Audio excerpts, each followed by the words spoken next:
And sorry, I normally start recording at the beginning, but today for a change, I forgot, which is good. Yep. So please go ahead. If you can share your video, that would be nice. We get a visual connect. If you can't, no problem. But you can please do share your questions and thoughts. Those are them. That's important. Yeah. I was expecting that the video would be shown. I don't know whether we were not able to watch it. Oh. To share the child's experience. You could not see the video that we showed, a minute-long video? No. Oh, others, did you get to see? Oh, oops. Okay, no problem. I would, Lina, I would send you the link, and you can see that maybe something went wrong between our connection and your connection. Sure. Thank you. Yeah, thank you. So go ahead, please ask questions, throw your thoughts, share your experiences. It's not really a webinar in the sense that one person would give you gyan for some time. No, it's all together. And there's so many. Let me start, but sorry Sure. for interrupting you. Sure. The idea that children should always be together, it's going to be a little difficult for us right now because we are in Saudi Arabia. Mm-hmm. And our child is going to be all alone when she is going to go online to communicate with Sandbox, which is just another institute like yours. Mm-hmm. So encourage that the children should be there and spend time with each other at least 2 hours per day. Mm-hmm. Now in her situation, it is going to be a virtual learning. She's going to be here and she's going to connect with them online. And I presume many of them are also online. And there are so many schools of thought, but it boils down to 3 of them. One says that children should always be together so that they would learn from each other, or else they would lose their social skills. The second school of thought says it doesn't matter if they are together or not. It depends upon whether they are introvert or extrovert. Mm-hmm. And the third school of thought says that it is better always to be in a community, as you just mentioned, when you have people of different ages getting together so that they would learn various life skills, social skills, and also confidence. So, and they would see how they progress in their levels of confidence. But this being our case, wherein she's going to be all alone and probably she doesn't have many people to mix around with, considering the social circumstance of Saudi Arabia and also the where she's at home, putting both these factors together. May I know everybody's opinion? Do you think that is something healthy to do that we can proceed with? Or do you think that it is better that she goes to a regular school or she tries to get into contact with somebody who is conducting this kind of a thing, although we don't have such programs in Saudi Arabia? Sure. So floor is open. Who wants to answer? Anybody can respond to this. There's so many people today. I don't feel like talking today. Bawal is there, Bindu is there, Ravi is there. Come on. For once, shut me up. Hi, this is Ravi. We're actually based in Dubai, and we also moved out of a regular school straight out at the onset of the pandemic last year. And then through our discovery of trying to understand what else is out there is how we discovered ROE. And we've been part of the ROEX format now for close to a year. And yeah, I hear you about the peer interactions and stuff, but as you mentioned, there were different ways in which you see this interaction. So our daughter, she's 10-year-old, has good interactions with all age groups across an ROEX. Yes, there's no physical interaction. That's getting complemented with the community that we live around, and that's the friends, and that's the peer interaction with her age group. But other than that, she's found friends of her age group within ROEX. She's got friends from whom she learns, who are adults, crochet, baking, and she leads a few classes where she's now teaching everyone else as well in terms of what she learns about travel and stuff. So it's a mixed bag, and it's about how each child and how the ecosystem around. So Bindu and I also support her learning with probably engagements outside of the ROEX or whatever that learning could have happened in a webinar. We kind of deepen that in the conversation outside of those sessions as well. So that's been our experience. Wonderful. Thank Thank you. you. Thank you.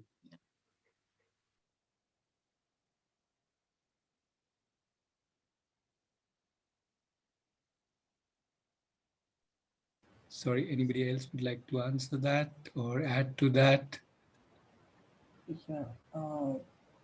Lena, how old is your child? Sorry, I missed that. She's 11 years of age, going to 12. Okay. She turned 12 in the Oh. month of July. Great, great.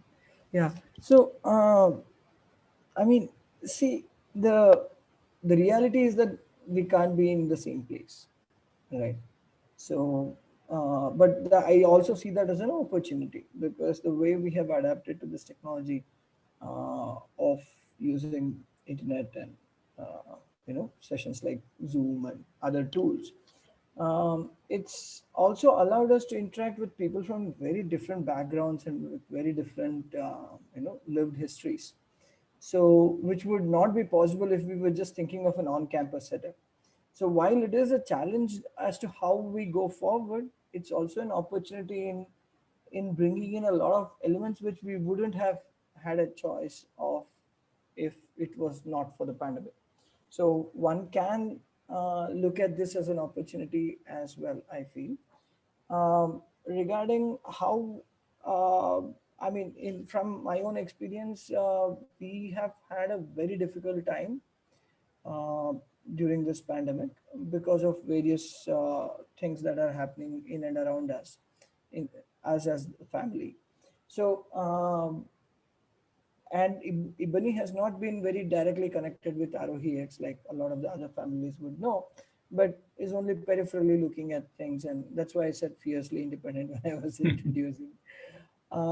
So, it's, is it the best possible way? Probably not. But given the circumstances, is this the way we want to go forward? Yes, because it allows for a lot of exchanges and interactions, which are not possible otherwise in the reality of the pandemic and all that's happening. So, so given that, that background, that framework, if we think about it, what are the best options? The best options is to have an open mind and be looking at this from the perspective of the child wanting to do what they want to do, or encouraging and enabling them to do what they want to do, rather than trying to restrict them to this framework, which conventional schooling, which was not meant to be set up in this online mode. If you ask me, for a 10-year-old or 11-year-old, I mean, Ibu just couldn't do the online thing. And even when she can do it, it's only in short bursts of what she prefers to do rather than within a framework. I mean, even the framework that ROEX offers is something that she feels is not engaging her enough. So she would rather be playing with her friends. It might still be online, but she would rather be playing, and we are fine with that. You play with your friends and you do things. So what I'm trying to say is that I don't know if this is the best solution for everyone, but given the realities of how things are today, we feel that this is a good way to go forward, going Thank you. forward. Thank you. Well, Mr. Devji, I just want Dviji, yeah, Mr. Yeah. Dviji, sorry. I just want to add that the thing is that Saudi Arabia is a very conservative country, and to be very honest with you, if you open your door, you will usually not know who your neighbor is for the next 3 years, because people just don't come out, they don't socialize. So making friends is very hard here in this country. And only when there are certain social gatherings which are done in secret, that's when my daughter actually gets to meet people. Otherwise, school is the only place she gets to interact. And this pandemic has really taken a toll on everybody's mental health, because I even I have a imagine. 5.5 year old son, and he is expected to sit for an online class for 3.5 hours. And that was one of the main reasons why I decided, okay, this is enough, because the teachers are just asking them to say 40, 20 times, write it down 20 times, and it just doesn't make sense. So, and my daughter is also fed up because her classes go on for almost 5 hours, and Mhm. we realized that she's actually getting nothing out of it. She's very talented. She loves reading novels. She likes doing art. And I think she should be pursuing what she actually likes. So Mm. Yeah. that's why we got in touch with Sandbox. And we Mhm. found their concept to be very interesting because they conduct book clubs, and children can talk about what interests them. We don't know whether what we are doing is right now okay, but then we thought, okay, instead of traditional schooling system, at least this would be slightly better for her because she gets some contact with kids, although it is online. Super. Yeah. Yeah, yeah. I can imagine. I can imagine. Totally, full endorsement of whatever you're doing. That's great. Yeah, yeah. Also, if you want to talk in terms of schools of thought, I have a fourth school of thought, and the fourth school of thought is all of the above. What I mean to say is, yeah, see, everybody has a different circumstance. You have a different circumstance today. 5 years later, you will have a different circumstance. The point is not in what circumstances we are. The point is who should lead, who should choose, and I would say the child. Right? I will give all the choices. That's why I'm saying all the above, all the choices to the child within the constraints that are, there in this time, and say, oh, what do you want to do? And let the child lead, and let the child make mistakes, and let the child explore, and let the child figure out what works for her. That's what open learning is all about. It's about knowing, believing that the leader is already there right in front of us, and we just need to give them or allow them to lead themselves. Yeah. And then I think that's the biggest gain. So if you unfocus or zoom out from whether this is the right choice or the wrong choice, and say what will giving the leadership of the child to the child do to the child? Does that make sense? Let me repeat It for does. It does. myself. What will giving leadership of the child? Oh, sorry, I lost track of it. Anyway, you got it. So that is what is the real thing. That to me is life. That to me is education. Right? It's not just about the social thing. The child will figure out. Maybe the child will forget. I'm not talking about, as you said, there are constraints, physical constraint, but the child may connect with somebody else, maybe a 30-year-old or a 50-year-old. And how does that matter? That's also social. That's also a peer. Who says 50-year-olds can't be peers, or 80-year-olds can't be peers? So let's not bind by any age, by any definition. Let the child discover what she would like to do, and that is how I look at it. Yeah. Sorry, Bubble, you wanted to share something. I thought you were moving towards the unmute button. I think almost, same line, that open learning to me has given choice. Like, why just one thing? Like, let me, enrich my platter, and then whatever I want to choose, I'll choose. So that's open learning to me. The second thing, again, like, coming to Arohi platform, like my son does not connect so much, but I connect. And, then I am enriched. And me being enriched, I can show him the possibilities. Yes, so it is not always children connecting, but it's me who is, again, unlearning, or maybe it's my journey too. It's not just him. Yeah. And that's what open learning and, experiencing this online thing for me right now. Yeah. So I hope this is very beautiful, because I hope you understand there's a mix of, right here we have examples of Ibni, who is 11 years old, Bawal's son, who's 13 years old, Anushka, who's also, I think, 11 years old, which is Ravi's daughter. And they're all using the community the way they want to use. Community doesn't have a way of saying you interact with us in any which way. So Bawal's son once in a while comes in, Ibni once in a while shows up her face, Anushka is very active. So it's all, and there's a fourth child I can see, Ina. And she's also a child who's also part of our community. And she's a child, I'm telling you. And she also shows up at times doing things that she likes doing. And that's the beauty of a community. Right? It isn't about anybody else telling you how, what, when, where you should do or live your life. It's about each one of us deciding. Just also add, I heard the onus of having to be in front of a computer or screen for hours together, and then there's a structure that the school provides. we had that experience for about a term in the lockdown before we decided on a different path. So nowadays, every week, not just our child, but all of us get together on a Sunday morning to plan the week together. So sometimes the planning is based on energy, sometimes the planning is based on some activity or deadlines that we have to meet up to. Sometimes it's about interest. So each week is different, and each week the calendar looks different for all of us. But there's a lot more interest now to plan the week, come together, and then there's a debrief at the end of the week. So there's no 2 week that has even looked alike in the last few months. And that's been a different experience for all of us. And it's now become a joint affair. It's no more just a child having to figure out what she needs to do, what he needs to do.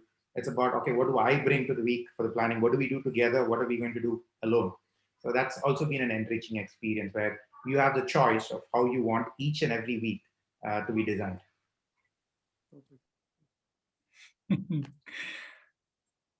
Okay, more thoughts, more questions?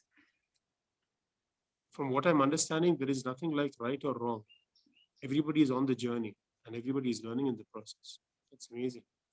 Yeah, yeah. You nailed it. You absolutely nailed it. Thank you.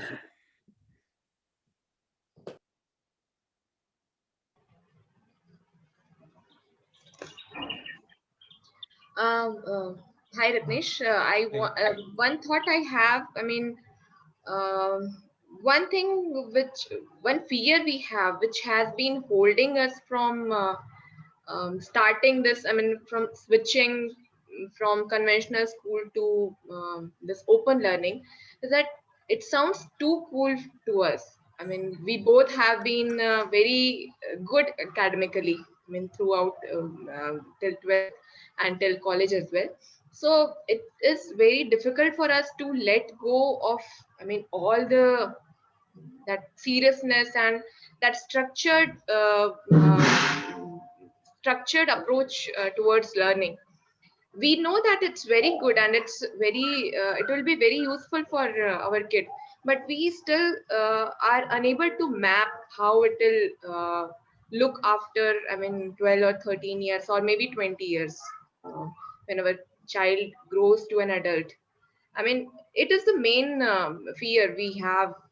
It looks too cool, too way. I mean, way cool to us. I mean, will our kid will be very much directionless, or I mean, when he will not want to study, will, I mean, definitely we will be able. We will also need to improve or uh, learn a lot as a parent if we enter in this open learning system. But still, I mean, we'll be fine if he doesn't want to learn a math subject for 1 year, or he doesn't want to learn some particular subject. He doesn't want to do something academically. So we'll be okay. Will we be okay with that? I mean, it's too directionless for us. So that's the thing we wanted to clarify. We wanted to have clarity on. I mean, we will be appreciating more thoughts on this. Pavel, you got to take on this. Your lovely journey. Pavel has 8 years of exactly what you have been talking about. Yes. Each time I will have this question, Are Baba, is this okay? Then I'll get settled with some answer or some thought. Again, it will pop up. Again, I'll go back. Again, somebody from the extended family will scold me. You are not taking care of your child. You are not teaching math and science and all. Again, it will pop up. Yeah. So, yes, that's a journey. But yes, throughout this year, these many years,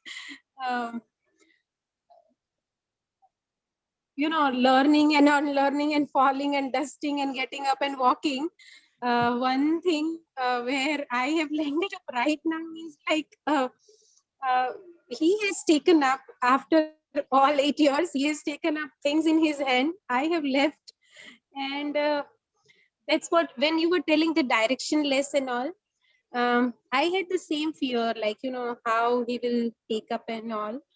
And last you know, a week back, and since last so many days since I have left it, you know, And the way he has taken, I feel like he will burn out very, soon, kind of. In that way, he is disciplined in his work, that he doesn't want to go to parties nowadays, because that's what he has decided for this month and he wants to complete. So now I am having that thing that, oh Baba, so much of discipline, but I don't know how long will it stay again. But yes, I am feeling great that I am okay. He leaving, I'm okay. He, being disciplined. But yes, whenever, he does this thing, end of the day, we are having reflection. Like, what are we doing? We have our own thoughts. And that brings so much of peace in me, where we are not just doing. When we are planning, then we are doing, and then we are reflecting also, that what is working for us, what is not working for us. And maybe not us, I would say, each one of us, like individually, what is working for me, what is working for him, he reflects. Yeah. So this journey has changed so many parameters, and right now I am in a phase where I am feeling so great that I am involved. My life is still revolving around him, but I am detached. So that is a very great feeling since last so many days, and I am just joyful because of that feeling that, okay, I'm involved, but I'm detached, that, okay, I can still, leave whatever he wants to do. Yeah. That's it. Bindu, you want to Thank you. share? I want to get you on the video or the mic or both. Where is Bindu? I'm here there. and here. What do you want me to share, Rakesh? Exactly. Where you are. Okay, sorry, I forgot your name. I see Sonal. Sonal, right? Sorry, Sonal. So I'm seeing Apurva on the little blog. That registered. Yeah. So Sonal has already shared what is her thoughts. So you have to share yours. So, Sonal, when you talk about that fear, I have it every single morning, I think. If not every, if I'll be lying if I say it's not there at all. It's constantly the question that comes up. Yes, and I totally relate to what you said, your situation where even I've been the A student, the first ranker, the one who went through everything, and then suddenly I'm like, okay. So I totally get where you're coming from.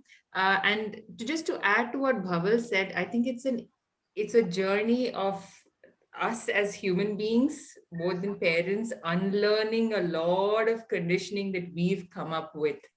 And and there's a lot of transformation that comes to us as human beings that then gets translated to the child, and then viewing the child starting to open up like a small bud in their own way. I don't know if it's a rose or a champak or a jasmine. I don't know that right now, but all I know is that I am that sun and that water that I give to that seed.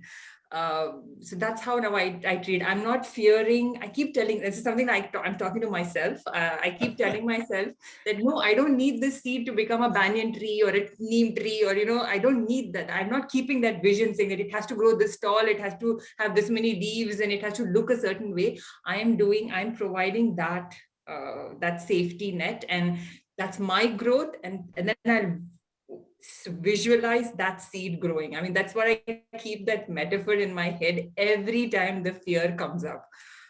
Every time. I mean, this is almost every day. So, and that works beautifully, because when I then see that seed in my child, and I see those sparks of radiance, it just tells me that yes, we are on the right path. It's different. It is me needing to do a lot of unconditioning, unlearning, but that's my journey. I don't need to impose all of that that I have gone through. I don't need to impose it on the next generation. I don't want to come up with like that. So that's what I keep. This is self-talk that works for me. Thank you, Bindu. That was so perfect, in the sense you're sharing frankly what you go through every day. That was so interesting. Okay, I'll wait. Others, anybody else wants to share their journey? Yes, please go ahead, share. That's the whole idea. I wanted to add on that because both of us are having different schools of thought, but we come to a common ground, and they say opposites attract, and probably that's what's one of the reasons the scaling is going. There are so many things that I learned when I was a child, and I realized that what I learned outside of school is probably what I'm carrying today. And I learned more things of my profession after I got my college degree. So I don't think that the college degree or achieving that had really made me get certain skills. So I was able to absorb more of that after I graduated. As you correctly said, during internship, that's when we learn. And when we go into real practice, that's what we do. And as a child, handling pipes and getting pipes together, fixing them up, or even playing a guitar, learning how to sketch, changing the car oil of my dad's car. Yes, I've done that. And carpentry.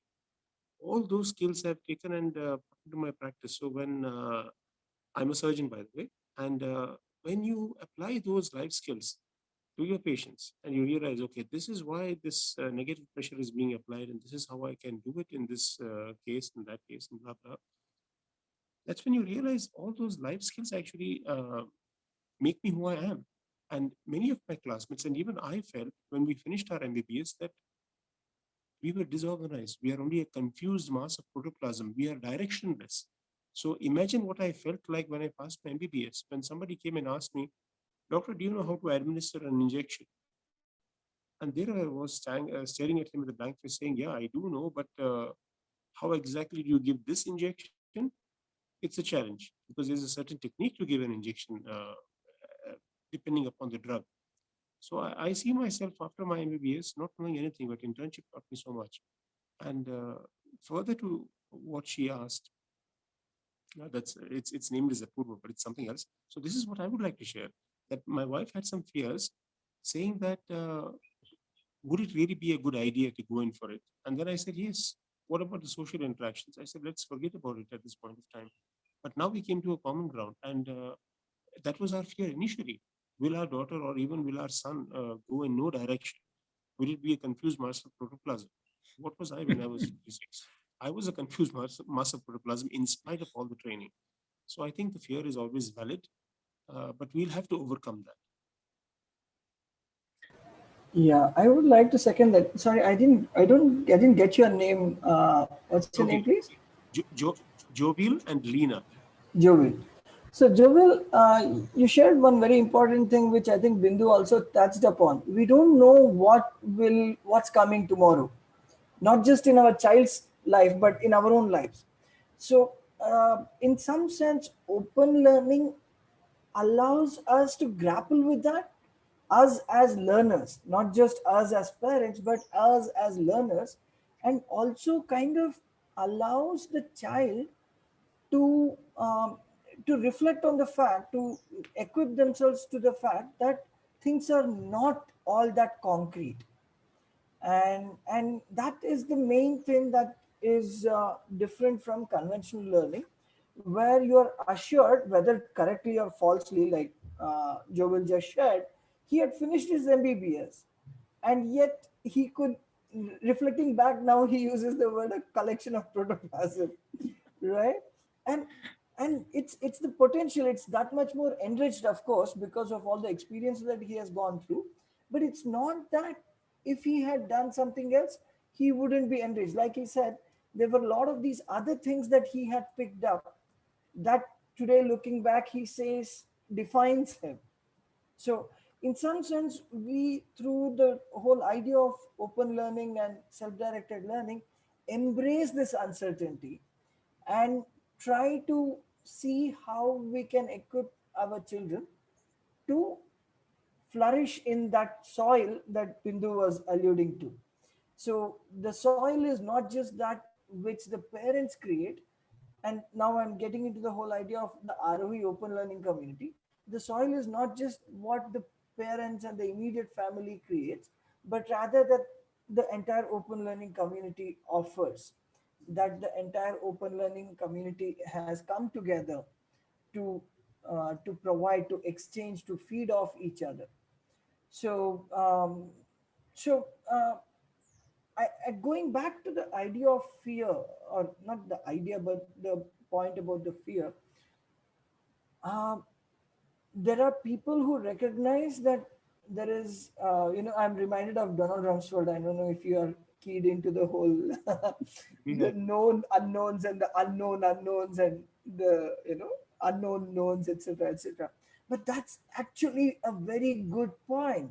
That's how decisions are made, because in real life also there are many things that we don't know, but we are made to think that you just do your 10th, then you do your 12th, and then you do your engineering, or you do your MBBS, etc., etc., and or your teacher's degree or something else, and you're set, you're fine.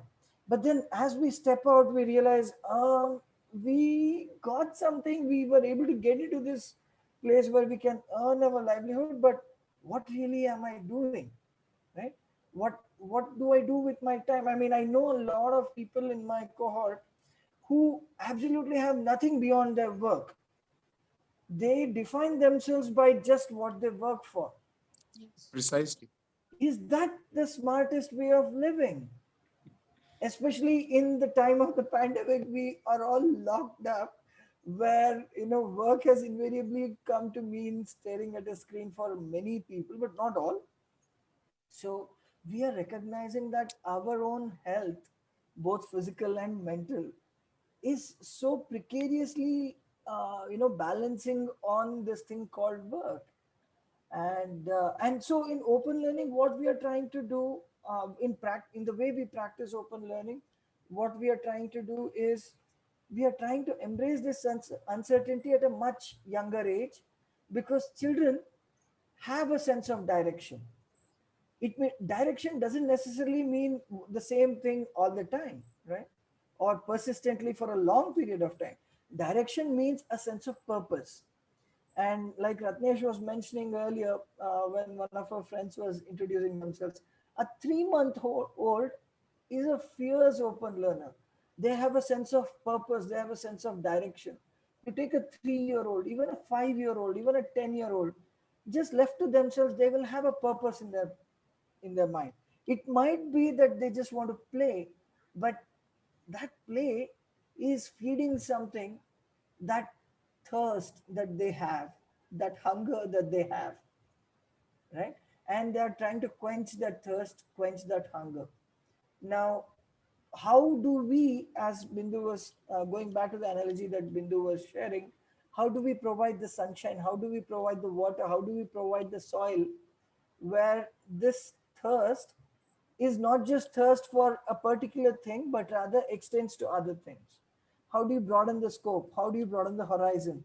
How do you broaden the tastes, right? How do you broaden the interests? How do you deepen them, right?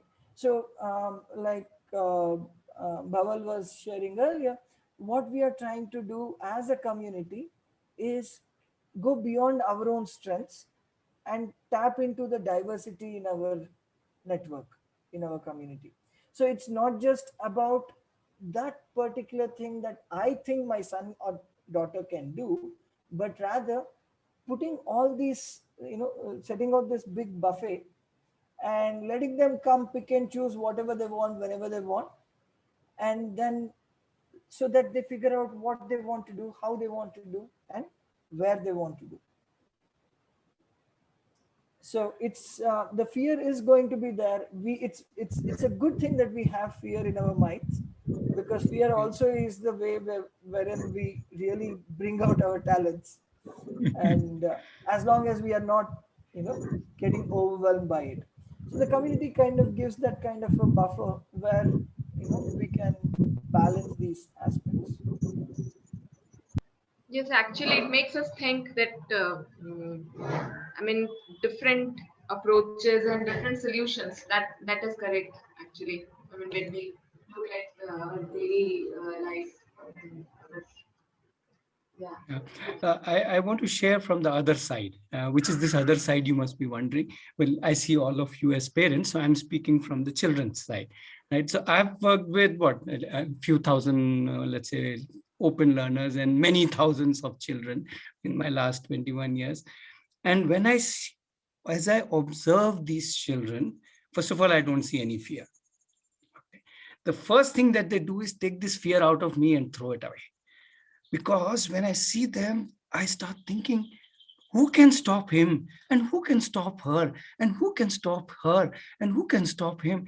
Every child looks so amazingly, as Dwiji mentioned, purposeful in the next thing that they are doing in the next half an hour. They may not be thinking 10 years down the line, but that's the beauty of it. They are constantly showing me right in my face that we are extremely powerful, capable, to not just do things, but to figure out things even in the most uncertain ways, which are presented to us in the most. That's the beauty of it. And I'm telling you, not one child, every single child has shown me that, which is why they've completely weeded out any kind of fear from my mind, right? I am absolutely fearless because for 21 years, I've been just shown that by every single child that, hey, hello, look at me. Okay, and just to give you it in one shot, I like to think about that quotation which says, the bird is not afraid of the branch breaking because the bird relies on her wings. Right? So I think we get too much caught up with the output that the children build. Kaisi poetry likhi hai, what kind of carpentry have you done? That is immaterial. The fact that they are in that whole process of thinking, deciding, failing, sometimes succeeding, failing, sometimes succeeding. In that whole process, their wings are what are really getting strengthened. And which is not visible otherwise. You don't have a mark sheet for those wings. Those are inside. And that's the beauty. And when I look at them, I say, they don't need me at all. And that's the truth, actually. And that thankfully the truth, that they don't need us. What they really need is, yes, they need a lot of people. In fact, I would go ahead and say they will figure out where is the sunshine. They will figure out where is the water that they need. They are so amazing. They will, if they require something from Bawal Auntie, they will call up Bawal Auntie. Bawal Auntie, will you do this for me? And if Bawal Auntie says no, they will call up Dwiji Uncle and say, Dwiji Uncle, will this do? They are too amazing. Yeah. All we need to let them lead. And that is when our fears go out of the window. Yeah. So, yeah, I'm not trying to say don't fear. Please fear as much. But let the children do the thing to you. Right, not me. Thank you so much, because it encourages us now, as we experience, we try to learn German or Russian, and we spend hours doing so. And after that, when we meet a child who has never gone for any classes, they will correct us when we speak, saying this, your grammar is wrong and so on. This is a 3 or 4-year-old child. So I think if we learn to become children, I guess the process will be a lot more easier. So we have to be really open-minded. Thank you so much for that. And that's happening on a daily basis in our community. That's what we do. We all learn, right? As Bawal was pointing out, it's not about what my child has learned. It's all about what I have learned today. And that's the beauty of it. Yeah, and they'll be fearless. Children are, they are fearless by birth, but it's us who feed fear in them. So that's what we need to stop them. Yeah. Thank you. Good point. Thank you. Yeah. Yeah, more questions? Hi, Ratnesh. So this is Karthik here. Yeah, Karthik. First I just wanted to say thanks. I just wanted to thank everybody for sharing their experiences. My top emotion is one of relief. यार सभी इतने पानी में हैं. We're all fully in deep shit. So that's good to know. I was curious about especially to those of you who have taken the decision. My wife and I were just discussing. We were curious about sort of how long did it take people move from saying that, oh, this looks like a good idea, but we have all these fears. So our kids go to traditional school and all that aspect. So how long did it take for people on this group to move from there to saying that, okay, now we're good to go? Transition. the transition period? How long did it take you? And did you have to solve for X number of things in terms of reorganizing your life? Thinking about YZ thing. I mean, how did you go about it? Curious about that. Sorry, can I answer in a different way first and then we'll take experiences? Yeah. It's like the classic question, how much time does it take to fall in love?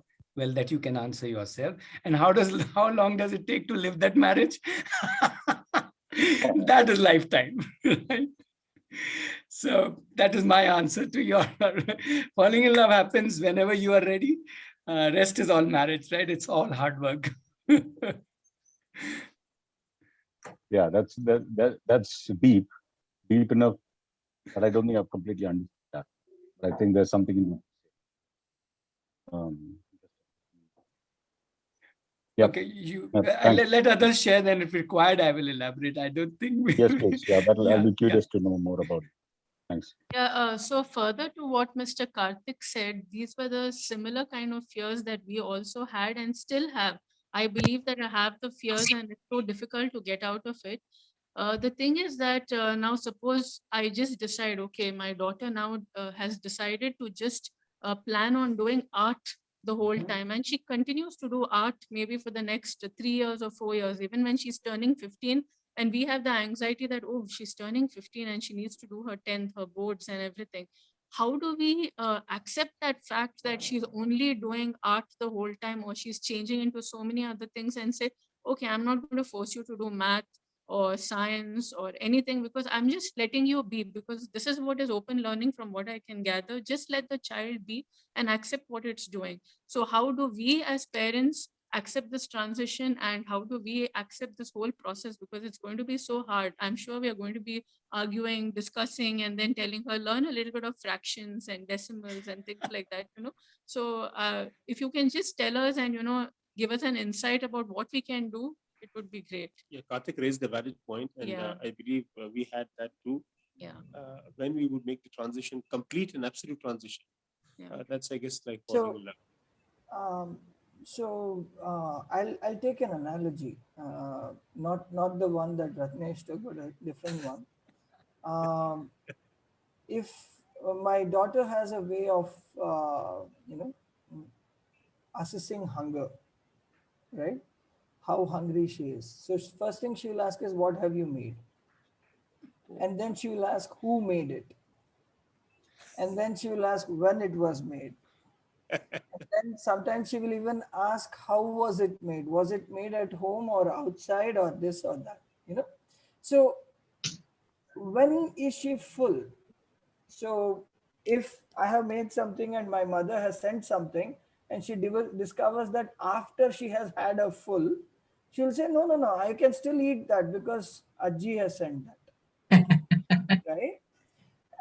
So what I'm trying to say here, convey here with this analogy is that we might feel that, this much, if she eats this, she is full, right? But she will decide whether she is full or not, depending on what's on offer. And now she is old enough and, been at it long enough, decides, no, I want to go ahead and make this and eat myself. I want to make myself a fruit salad, even though she has had a meal. Or I want to, do an egg fry. So the idea of open learning is not to attain a certain predefined outcome. And it also kind of answers some of the feelings that Sonal expressed, that when we look at direction, it's because we feel my child should become this or that, or should necessarily know fractions, right? Uh, Ibu is doing some math with her mother, sometimes with me as well. But for her, math is more like fun and games rather than predefined. And every now and then she interacts with her friends and who are going to conventional school in the neighborhood. And we see that she is pretty much on par with them when it comes to understanding things, solving problems and stuff like that. Even though she doesn't sit around and go through a workbook or a manual or a textbook the way her friends do. So what I'm trying to say is that our sense of transition assumes that there is a certain state to which we want to reach, Correct. right? And there is, but that's not in the child, that's in the way we look at things. When we can settle down and be confident and say, okay, he or she can handle this, my son, my daughter, my child can handle this. Um, and that goes back to the point that Ratnesh said, that they're always confident. Of course there will be tantrums and meltdowns and things like that, like pretty much any person would have, but the the idea that they cannot do something very rarely comes to their mind. Even if they drop something and pick up something else, it's because they found that other thing more attractive, and they will pursue that for whatever period of time that they have. Like Bawal was mentioning earlier, you know her son wants to do this and just this, and she's in fact scared that how disciplined he has become in pursuing that. Or like Lena and Joel were sharing about their daughter wanting to do art. Do we really want our children to know the process of learning and moving on to something else and picking that up and running with it? Or do we want them to just be stuck with this predefined notion of how to do an engineering drawing, and after you have finished your engineering and you go into the real world, like Joel was sharing, a lot of the stuff we learn in school and college and whatever our professional training might be, we very rarely use that.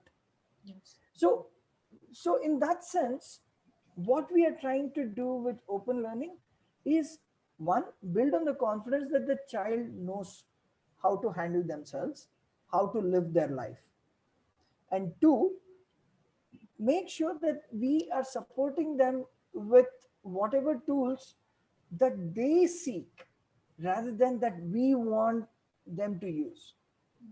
They might want to use my skills, they might want to use Bhaval's skills or Ratnesh's skills, or maybe nobody's skills. But whenever they are seeking something, we make it available.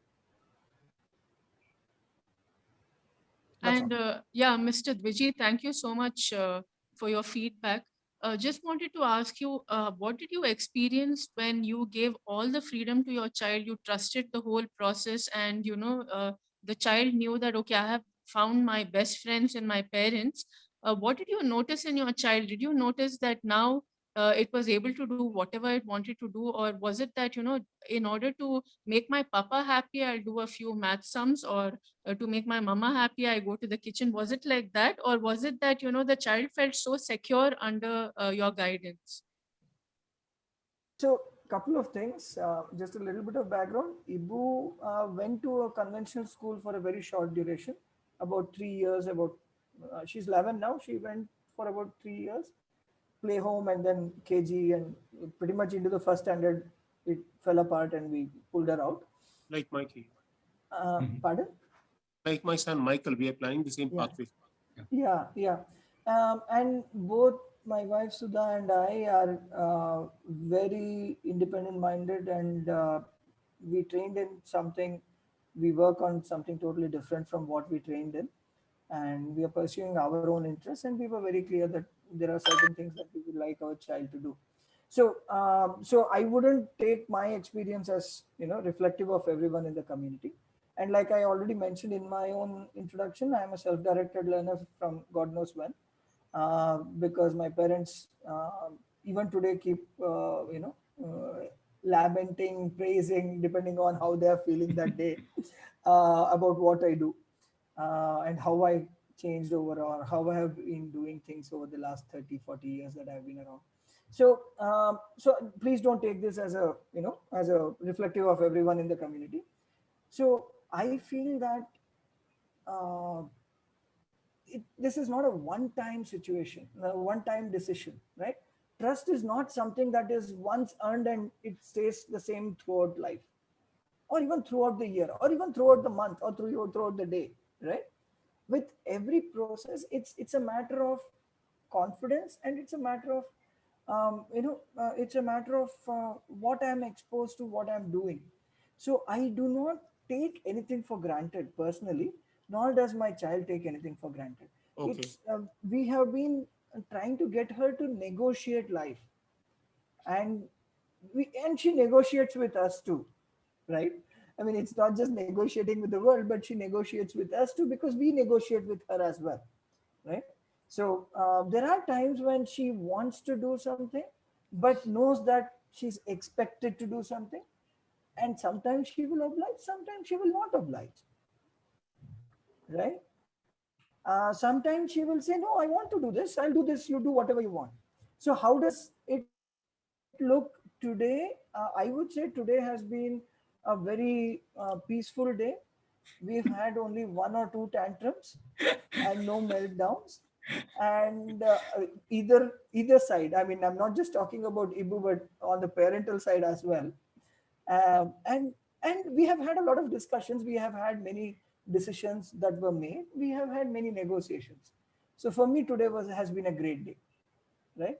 But has she done her math? Has she done her music? Has she done her sketching? Has she done her playing? I don't think so. She's been doing various things. I have been doing various things, So Did you do your maths? Actually, I was just catching up on some of the work while we are talking as well. So it's a negotiation, and that process of negotiation involves both sides. I feel it's not just the child. So like Bindu was saying earlier, and Ravi as well, and I mean all of us have been referring to, the learning is not just in the child. That's something that we all in the community recognize, that we are all going through a process of learning. It's not just the child by themselves. Even the parents, we are learning things. We have to be learning things to be able to deal with the way the world is changing around us, both professionally and out of our professional lives. Vijay, you call it negotiation. I like the word co-creation. It's just Exactly. that it's nothing wrong with negotiation. It's just that that and I love the way you said today. Yeah, it's all about today. That's what open learning is all about. It's not about thinking about next 10 years, 15 years, 20 years, past 10 years. It's about today, and that is amazing. I clapped for it. That's so beautiful. It's how today is, and Bubble will totally vouch for it. It's how today is. That's what really matters. Tomorrow, well, who knows? And that's the beauty of open learning, right? The day will evolve in its own way. Yeah. Okay. May I ask a question? Somebody else wants to ask a question. Yes, go ahead, dear.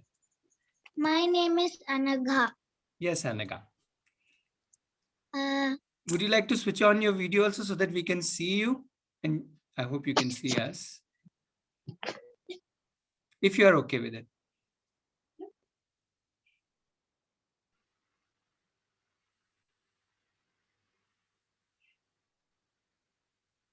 Superb. Hi, Now I Anagha. can see you. I remember you from earlier. Hi. Hi. Hi. If a child does not read for 2 years, should a parent think that if she goes to school, she'll read nicely? Okay. So this is your question. And what I Yes. would like to know is, what do you think? What do you think parents should think if you were to guide a parent? Let's say guide me. What should I do if for 2 years a child has not been reading? What should I do? What do you think as a child, as Anagan? Don't worry about anybody else. They should still see for 1 more year. Okay. I think you have your own answer. Isn't it? And 1 more year, and 1 more year, and 1 more year, right? Yes. Yeah. Then what would I become? You would become Anaga and nothing else. Ever you will be Anaga only. Anaga who does different things, who likes different things at different times, but you will stay and become only Anaga. You cannot become anything else. You will stay Anaga. Anaga, who does so many different things at different points of her life. Yes.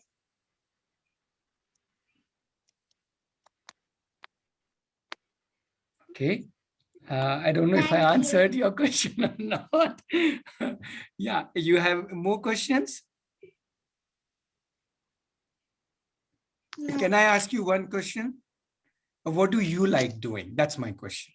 What is your Yes. interest? What do you like doing? If you had the whole day, whole week, whole month, whole year to do whatever you feel like doing, what all would you like to do? Different activities. Okay, like give me a few examples. Whatever is coming to your mind. Like drawing, art, Drawing, art, and English. and sorry? English. In English. Okay. English. Okay. Okay. And Music. okay, music, English, Dance. okay, and dance and Drawing, art. okay, drawing, art. Awesome. Yeah. I like the most to do with paper. Any craft with paper. So let's add craft to that list with paper. Awesome. Super. So what you yeah. So what I want to say to you is go ahead and do all of these things as much as you want. Okay. Okay. Yeah. Thank you. Thank you. Okay. Anybody else has a question? Karthik, you wanted me to talk more about the analogy? No, now I think I'm, thanks to that, Duji, I think yes, I got a sense about what you're saying. Yes. That Okay. was, and what everybody said was very, very insightful. But yeah, I mean, that has been very, very useful. Thank you. I thought I'd just weigh in with my thoughts listening to a couple of questions, probably not answering anyone's question in particular. I feel just listening to this group here, it's this group hasn't arrived here by any coincidence. We're all here trying to ask this one question, is there a different way of learning? Only because possibly this learning has come home in this year of pandemic. Otherwise, our decisions have been like, let's pick the best school that's around us or that we can get our children into. And once that is done, you pay a fees and you outsource that learning experience and you're trusting this institution of school. That's what our parents have done. That's what we are all products of. But then when I look back at it and this learning comes home, I think this is what we used to do when we were children. Nothing much has changed, but yet I feel in that learning that's even more disconnect between the child, the teacher, the class, and that is something that we were observing at close quarters with the onset of the pandemic and learning becoming remote. And that's what got us set us thinking of what else is out there. And that quest has made us look at different curriculums, different options. I heard Sandbox from Saudi Arabia. We've looked here in UAE, we've looked elsewhere in India, talked to friends. We stumbled upon Aarohi through one of these conversations. What kind of resonated was the fact that through open learning, you're allowing the child to express and find a purpose or what a true skill or whatever their interest is. And we don't know when that would come out, right? So at this point, it's a lot more play. It's a lot about trying to get certain social experiences in order for at least our child. Those were the things that we are able to quickly see blossom out in that year of open learning. But Ratnesh put out a slide that said this open learning is not a one-way street. You go in and you can't come out. It's something that you could possibly weave in and out. We started off thinking that what if this was just a gap year? Still our child is in a primary school kind of a setup. So what if we treat it only as a gap year and see what comes out of it? Possibly if I look back at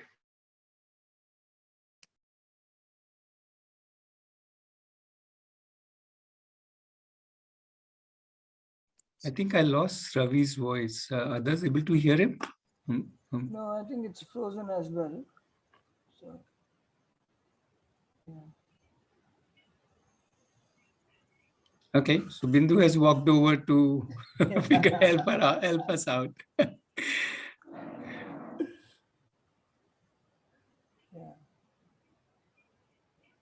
Okay. Okay, yeah, while Ravi comes back, uh, anybody else wants to ask something? Yeah, sorry that we got cut out. Phone got discharged. Sure.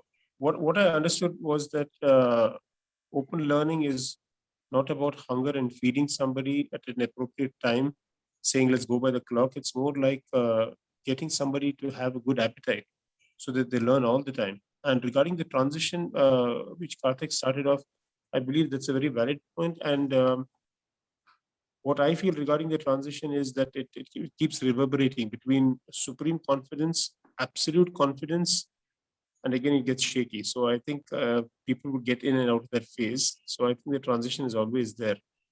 How soon one achieves it, I guess, is a dynamic relationship between the child and the parent. And that's a very good point he asked. Is there a time frame, or is it that we're all moving around in phases? Yeah. Bhavan, very you are- insightful. Ravi That's was sharing about would actually address. Ravi, are you back? Am I back? Yeah.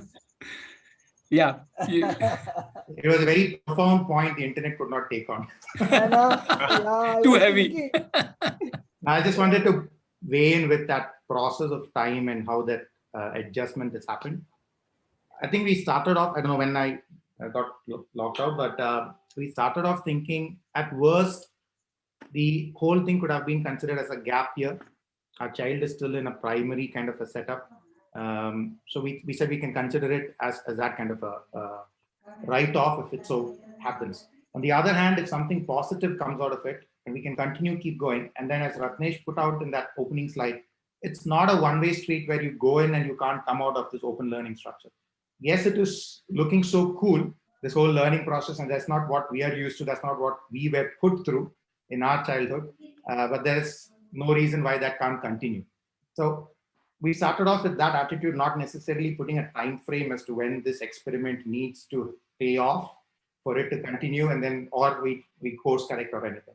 But we're now leaving more of that choice, looking at how our child or daughter is blossoming, responding to that.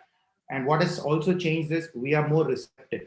We're more receptive to what the child is learning, and it's not just the tactical learning, but it's also the self-confidence, the ability to express herself. In our case, our daughter, where we found her to be a little bit more introverted at the beginning, and she's able to find her own voice within the community with her peers that she meets as well. So those are encouraging signs that allows us to keep at it and let her decide when this format works for her or not.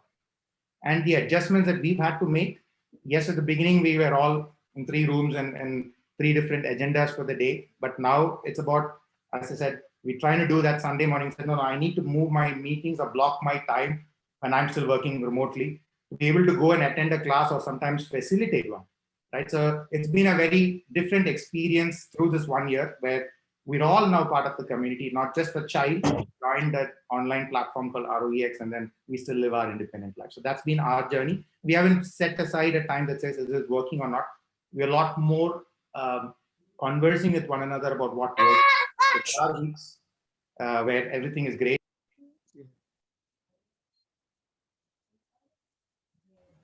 Ravi, you got Hey, Ravi, muted. you got muted, Ravi. I think I should just stop. Point made. That's it. I hope I don't know at what point I got muted, but those are my thoughts. Thank you. Okay. Yeah, meanwhile, there are many more people, more questions. I can see some other names, Jigna, Madhuri, Mohna, Nalini. Then we have Suryakala, Yani. More thoughts, more questions, more perspectives. Just inviting everybody.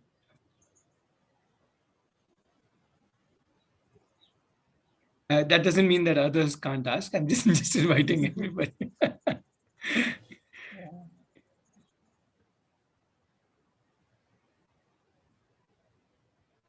So I would like to seed a point for the discussion and just to take it something that I felt would be good to bring in today. So today's topic we had decided the child leads. And the reason for that is also this, or let me put it this way. Um, Somehow we have felt that uh, leadership or doing something means doing the same thing for an extended period of time, and somehow that there is a certain destination, there's a certain end result in everything that we do, and that's not necessarily the case, and that's not necessarily the best way as a practice for everyone. As in, I might want to do let's say math and use that to build a rocket, whereas someone else might want to do math as well but use it for, let's say, identifying how the pandemic is expanding, right? Or they might want to use it for something else, or they might want to just do art and identify how they can relate and work with people, right? So when we have all these diverse things, how many different things can we put in front of a child, our children, if we are always doing the thing without knowing or without bringing in inputs from the child about what they are seeking. So the centrality of the child leading and setting out what they want to do is very crucial for this concept of open learning. That it's not that something, oh, I want my child to be open educated or learning through the open learning process, and therefore I want them to be part of this. That's only going to go that far, because what really matters is not what you are whatever respective kids, it's about what they feel about themselves. Like Anaga was saying, you know um, what what would you say to someone who hasn't done any reading for 2 years, right? So so it's about having that child gain that confidence to lead and to say, I want to do art, I want to do drawing, I want to do sketching, I want to do some dance, I want to do some English today, right? And let the child lead that journey of their own learning. And in some sense, what our discussion has also been revolving around this, but not really touching on this. So I just thought it would be a good idea to to put this front and center, that when we are saying open learning, it's not a framework that we parents or Ratnesh has been very influential and made us all believe that this will work. No, Ratnesh hasn't convinced us about it. Ratnesh has just convinced us, chill मारो और enjoy करो, देखो कैसे कैसे कर लेते हैं लोग यानी बच्चे. So the idea is to explore what the child can do, does when they lead. So just a short spiel. And coming back to Sonal's question, I mean, this all sounds so cool. Yes, Sonal, it sounds cool. It looks cool. But it is like a duck. You see a duck on a lake, it will look so serene. The duck is just gliding on the water. Yeah, but below the water is fierce paddling going on, right? You ask Bubble what kind of paddling she has been doing, or ask me what kind of paddling we all. What I really mean is, but that paddling is joyous. But it's like the marriage I was talking about, right? Just marrying is just falling in love is not enough. Now the marriage starts. Now all the working together, the teaming together, the making it happen together. So it's the same way with the family. Now it's not just two people. Now the whole family has to work together and build it. And that requires a lot of work. The work doesn't mean in terms of hours. The work means in terms of discussions, connections, reflections, thinking about each other, thinking of possibilities. And yes, that becomes less fierce when we are with a community where there are so many more people to connect with and reach out to and collaborate with. But it requires a lot of hard work, just like any marriage requires a lot of hard work. Yeah. So that's the way I would look. So idea is cool. Idea of marriage is also very cool. Idea of falling in love, having a boyfriend, girlfriend is also very cool. But obviously that's just the beginning, right? The rest of the work follows. Right? It's exactly the same way. That's why that analogy is what I took. And yes, so if it sounds cool, I think that's a good marketing thing. You should jump in. We will see how it goes on. Just the assurance that there are a lot many more people, wonderful people like Ravi, Bawal, Dwiji, Bindu, so many more, Ina, so many more people who are all exploring, thinking, supporting, doing it all together. By being together, Adam, we need not be physically together, but the fact that we can connect with each other and each one will have a beautiful perspective to throw to us, that itself is so heartwarming. So that's what I can share, tell you is that I literally wake up with a very warm heart because I know there are so many warm souls around me, and I sleep back with a very warm heart because again that feeling of so many people around me is there. So it's that warmth I want to share. And that's why we are here every Saturday to share that warmth with more people. Yeah, I would like to add that, if I see myself before I joined this community, because we stay in very far away from this community physically, to be there was some constraint, but this joining this community has given so much of peace, because as Ratnesh said that there are so many people who is there to hold your hand when you feel like I'll fall down. So it is amazing. So one thing, just not this community, but one thing, if you are thinking something on this direction, hold hand, like talk to people, and if something is not around, you create one. But yes, having people around is a great piece, and it helps a lot. 8 years back, when I was in my city, when I was feeling lonely, I know what I was feeling at that time, and where am I right now? Yeah, so it is quite required that you join some community, whatever and wherever. Yeah, thanks, Noble. It's very relieving, and we Yes. are glad that we found that this community we can be part of. And it's very relieving. Your message was. Yeah, and thanks to pandemic that they came up online. Otherwise, Actually. I was always wishing to be part. Yeah. Thanks for pandemic that it came online. Would it continue online? Let's say the pandemic ends someday. Yeah, yes. Now there is no looking back. Yes. I mean, whatever I mean understood from all the discussion and all the sharing that people did. So it's the unlearning both for the kids and the parents, right? Yeah. So I mean, I understand it's very easy for a kid to unlearn and go ahead and do things. How do you see parents doing unlearning with all other commitments that they are? I mean, they have found themselves to be now engaged with time, right? Professionally and all others, right? So now what happens is in a normal conventional schooling, it's a kid goes to school, he goes to a set of classes and everything, right? He comes back in the evening. There's a lot more structured. So, and if you look from that perspective, it's a lot more your contribution, maybe less or maybe not.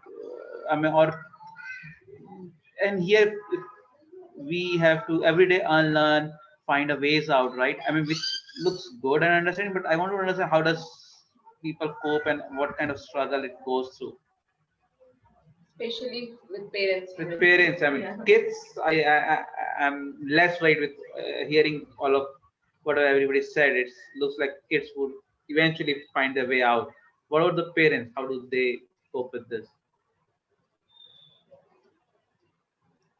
Yeah, so one thing, I don't know what others think. One thing, I think it's not about quantity. It's not about the amount of time that you need to invest. Even if you just invest, let's say 10 minutes, uh, deeply thinking about or deeply discussing with your child or connecting with somebody, I think 10 minutes a day itself is huge, right? So it is the level at which you start interacting with not just your child, but other children and other people in the community. I think that changes, right? It's not in terms of time or not in terms of thinking. You don't have to switch off all the previous thought and switch on all the new thoughts in one day. It's not like that. So it's just a question of, okay, now I'm there, so I let me enjoy this. And I think that is what Yanni is asking. What was the question? I don't know how to reframe that question. But Yanni, in brief, the whole question was about what is it, meaning the parents need to do all the unlearning. So what does it take to do that, kind of? And again, I would say the community helps, right? Because you get to listen to, interact with, touch base with so many different parents, and you may connect with some, and that's what becomes your, let's call it could even be your lifeline, or it could be the one that you get most kind of benefit from. So that's the most beautiful thing. And let me also use this to little market, if I'm allowed to, is that we also realize this need, and also Arohi does a set of different programs which are specifically targeted at parents, which are usually not very intense in terms of time, but they are hopefully very, very intense in terms of the content, and usually spread like twice a week or something, mostly twice a week, sometimes once a week. So that also kind of tries to help you, support you in different ways. More people can add. Bindu is there, Baba, that you can add, you guys can add more. Yeah, so, unlearning, if I say about unlearning of parents, then, there are so many sessions happening in community for parents also, and we keep learning. So one day I will be popped up with my enlightening learning, and my child is not aware. Yeah, so, first thing I'll tell that, Acha, now I am deciding this, and please help me out, or be there to support. I will, behave this way this one day, or maybe I will behave the otherwise one day. But I am working there. Okay, I am working here.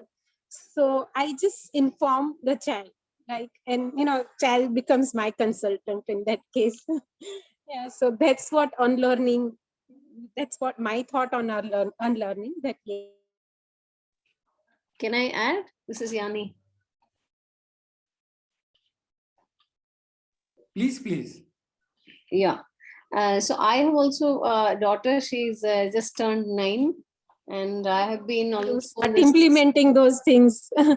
Yeah, but again, child, my son is my consultant, where I tell that, Acha, I am working on this particular thing nowadays, and I need support over here, or maybe I will fumble one day.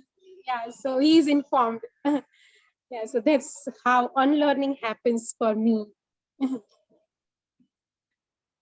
Yeah, Yanni, you can share. You were sharing something. Yeah, thank you. So what I wanted to share was that for me, I started this journey of unlearning with my daughter. The point was that I wanted her to really enjoy the learning process. That was the first immediate thing which I felt was the most important, that the child should enjoy the learning process. But actually what I felt was happening the opposite in a school. The child hates learning. The child doesn't want to go to school. They hate sitting for homework. They are happy when it's on holiday. So the first point was unlearning why I chose was that she should enjoy the learning process. There should be a joy of learning new things. And next was that she should do it on her own terms.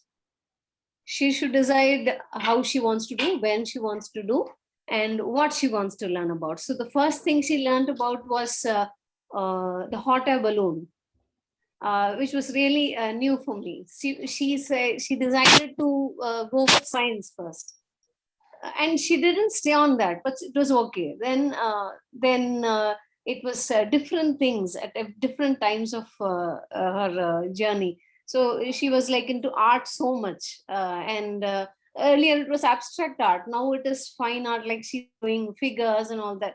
So then this journey itself shows that the individual, the brain is selecting whichever is comfortable and whichever the child is full authority over and very confident in taking care of. So that the point was that I am only guiding her in the process or helping if she needs it. It is really challenging with the other people around us because they start like, how is this possible? Even why do you do this? You're doing the wrong thing. You're not giving the socialization the child needs. So it is very challenging every day actually. But when we are conscious that it is not about what someone thinks about the child or what someone thinks about you, but what the child actually is experiencing, that experience, that time is most essence. In that case, I am full to allow the child to decide what, when, how, and why. I don't know if I'll come in with that. Beautiful, Yani. Thank you. Thank you for sharing. Maybe I can just use your clip to introduce open learning to anybody. Sure. That will be great, actually. No problem. Thank you. Thank you for the permission. Yep. Okay. So before the next question, I just want to kind of pitch in with this assurance that and it's not about one webinar. As a community, we are there to support any parent, whether you join the community or not. Right. So anytime you have any questions, you want to connect, irrespective whether you are part of ROE or not, reach out to us, and all of us are there to talk to you, and whatever perspective, whatever help, support we can offer, we will offer. So there is no, joining the community is obviously your choice at any point of time. More important is, all of us who are thinking, considering, doing open learning, be together. I think that's more important. Whether we come under a community or just be in our own spaces, that's good enough. There is absolutely. So anytime you feel like anything, please pick up your phone, give us a call, send us a message. We are there to, support you, answer your questions, and so on. So that's. I just wanted to clarify that it shouldn't appear that we are out here to kind of. We are totally only here to talk about open learning. ROE as a community exists. Anybody interested can be part of it. That's secondary. Yeah, I just wanted to clarify that. Mr. Ratnesh, I have a question. Yeah. Do you have a community for children where only children can communicate, whoever is part of ROE?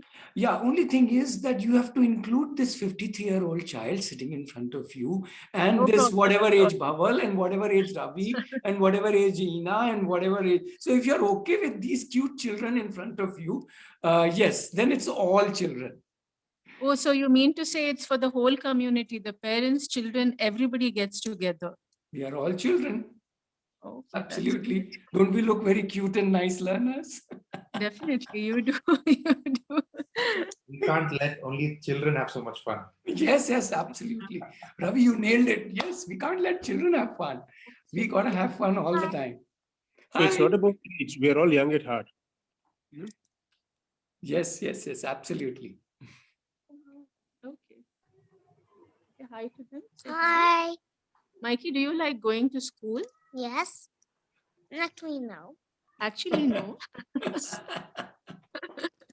Are you happy that we decided to go off school? Yes. Yes. What do you want to do now? I want to play. Play. Okay, that's great. Mhm. Yep, even I do the same thing, 24 hours. I just play.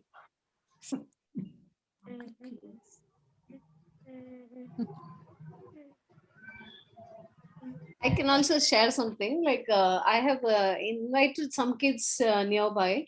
Not now presently because it is lockdown. And earlier there were 4 more kids, and then earlier it was 6 more kids were there. And so like it was all new for them. For them, unlearning or open schooling or learning whatever you want is totally new. They Yeah. cannot even imagine. They cannot decide what to learn. I don't know. Someone else decides for me all the time. So I'm never used to deciding. I'm never used to give an opinion of what I want or what I don't want. So I had a board, and then the children have to tell me what they would like to do today. So either they write or I write, or anyone decides who wants to write. So then when they started writing all they want to learn about, I said nothing has to be from the books. Whatever you want, it can be nothing. It can not be possible at all. But still, you write something there. So they started thinking. I think that process was wonderful. The days we spent 15 days, 6 kids in this house, and they stayed overnight also. So the first day they were a bit scared of leaving their parents, and the last day they were not ready to go out. They said, no, we are not coming, go back. And one thing I was shocked was that it was on their own. They decide what to do, what they don't want to do. And I keep giving them spaces. Just I don't correct the space. It stays as such. Every mess around everywhere. You can sit anywhere. You can do whatever you want. But then the point, the change I wanted to see was, or I saw was that after going back, the parents are saying they are not sitting down near the television. They are not doing the things they earlier used to do. Now they are involved in doing something, doing some activity, or in the kind of not the product, but they are involved in something. They are ready to be part of the family also. Right. Which is what I felt was most important, because they are also starting to look at their parents, how their parents are working. They also want to be part of the process. And the parents started noticing, and they have started to extend that, okay, there is a change, and I never knew my child can sit and do something on their own. Or I had to do, actually, I had to suggest them everything. I was there to say what to do, what not to do. But here I'm seeing that they are starting to lead. They are starting to make decisions for themselves, which is totally new for the parents. And if I don't know if someone else is there, they can start, but otherwise I can share something else also. Yeah, Lina, we'll Someone? just see. If Sorry, someone yeah, has- Yani, we'll just see if anybody has a Yes. specific question, or also the time. We started at 5, we are almost nearing Okay. 7. Yeah. Or I can put in short one question to the whole group also. Sure. This may be a new to you, or even what you are already aware of, the aesthetic sense, which I believe is important for all of us who live in this world. Like even the birds do beautiful nests for themselves, so it's aesthetic sense. So I believe in introducing aesthetic sense to children in every form, not just art, in every form around us, is most important for them to be happy and to survive and challenge whatever it comes across them. So this aesthetic sense I've been giving to children, and they do art or craft or multiple other things, model making and different things, different ways of creative expression. But when they give it in front of an elder person or an adult and ask their opinion, I have seen many adults dumbfolded. They are not able to express anything. They say it's good, and then there's no word. Then they say it's wonderful, and then there's no word. They say so it's beautiful. So after that, they are not able to process what is in front of them and express about it to the child. Observe the child's art and then try to, because they are not aware of art or anything else of that. if if they are not exposed to creativity or art or any art forms or artists or the world of art, then it's totally new to them. Then they start correcting it. They say, this could have been like this. These colors could have been like this. There should have been brighter colors. Or maybe the legs should have been like this. The shoulder is not in place. Or the landscape doesn't really suit here. So then I was thinking about, we should start unschooling or deschooling adults first before they start this journey with their children. What do you think? Yeah, or it's a together journey, right? That is why we always say it's the family who starts doing the open learning. It's not just the child, because all of us start exploring, understanding the world around us, the people around us, in many different ways. So that's the whole idea. Yes, and I think if we are all ready to explore learning, then it's just a lot of fun. That's the way I would look at it. Thank you, Yanni. Right. So yeah. So any more questions, or you think it's a good idea to pause now? We've been there since 5 o'clock, but we can take more questions. Not that I'm telling we need to stop. I'm just asking the group. If you have more questions, we can have. If you want to join us next Saturday, you're most welcome. If you have any other questions, you can always call us or connect with us.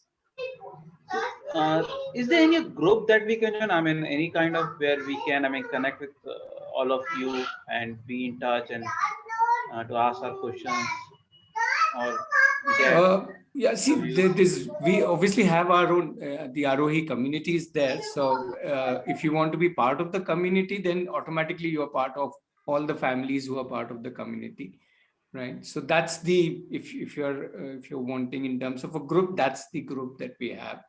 Other than that, we have an open learning group in Telegram also. So you can join that group. I'll put the link how you join that group in the link is very simple, so I can put that also. Just that you type that, you can join that. And if you want to talk to specific parents, sometimes I get requests like I want to talk to a parent whose child is the same age as my child. You can again write to us. We'll connect you with some families who's either in your city or same age as your child or whatever else is your criteria to interact with different parents. So yeah, you can connect with us and we can see. Yeah. And for the open learning, I saw in your website you said a 2-year can also start. So